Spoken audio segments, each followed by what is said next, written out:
Hi అందరికీ welcome back to my channel. నేను ఈరోజు వెంకటేశ్వర స్వామి పూజ ఎలా చేసుకుంటానో చూపిస్తాను.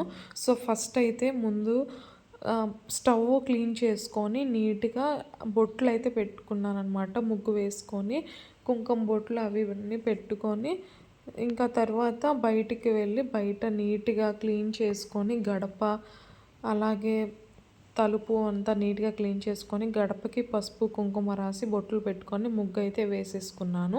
ఇంకా లోపలికి వచ్చేసి ఫ్రెష్ అప్ అయిపోయి స్వామివారికి నైవేద్యం చేయాలి కదా. సో నైవేద్యం కోసం అయితే నేను ఇక్కడ బెల్లం అన్నం అయితే చేస్తున్నాను. సో మా సైడ్ అయితే పొంగల్ అంటారనమాట.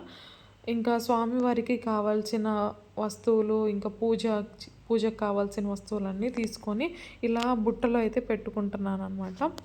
సో కొబ్బరికాయ, అరటిపళ్ళు, తమలపాకులు అలాగే తులసిమాల. సో ప్రతి శనివారం నేను పూజ చేసేటప్పుడు మాత్రం తులసిమాల కంపల్సరీగా వేస్తాను స్వామివారికి. స్వామివారికి తులసిమాల అంటే చాలా ఇష్టం అండ్ అలాగే తులసిమాల వేస్తే చాలా మంచిది. సో మా వారైతే నాకు ప్రతి శనివారం తులసిమాల కంపల్సరీగా తీసుకొచ్చి పెడతారు. సో ఇంకా పూజకు కావాల్సినవన్నీ పక్కన పెట్టేసుకున్నాను. అండ్ అలాగే ప్రసాదం స్వామివారికి ప్రసాదం పెట్టడానికి ఇది కొత్త బౌల్ అయితే తీసుకున్నాను అనమాట. సో చాలా బాగుంది ఇది. అండ్ స్వామివారికి అలంకరణ అయితే చేసేసాను. సో చూడండి చాలా అంటే చాలా బాగా వచ్చింది. తులసిమాల వేస్తే ఆ కళే వేరు.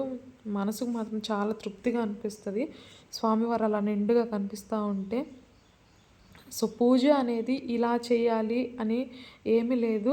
మనకి ఎలా నచ్చితే మన దగ్గర ఏ వస్తువులు అవైలబుల్గా ఉంటే అలా చేసుకోవచ్చు. కానీ పూజ మాత్రం మనస్ఫూర్తిగా చేస్తే స్వామికి అదే నచ్చిద్ది అనమాట. సో మన దగ్గర ఉన్న వస్తువులతో మనస్ఫూర్తిగా చేయడమే కావాలి స్వామికి. అలాగే ఇంకా నైవేద్యం ప్రిపేర్ చేసుకున్న తర్వాత ఇంక ఇలా పూజ అయితే చేసుకున్నాను. సో నేను ప్రతి శనివారం చేస్తాను కాబట్టి ఇంకా సింగిల్గానే పెట్టాను పిండి దీపము. సో ఇలా పూజ చేశాను అనమాట ఈరోజు. సో మీరు ఎలా చేస్తారో నాకు కింద కమెంట్ సెక్షన్లో కామెంట్ చేయండి. అలాగే మన వీడియోకి లైక్ చేసి సబ్స్క్రైబ్ చేసుకోండి.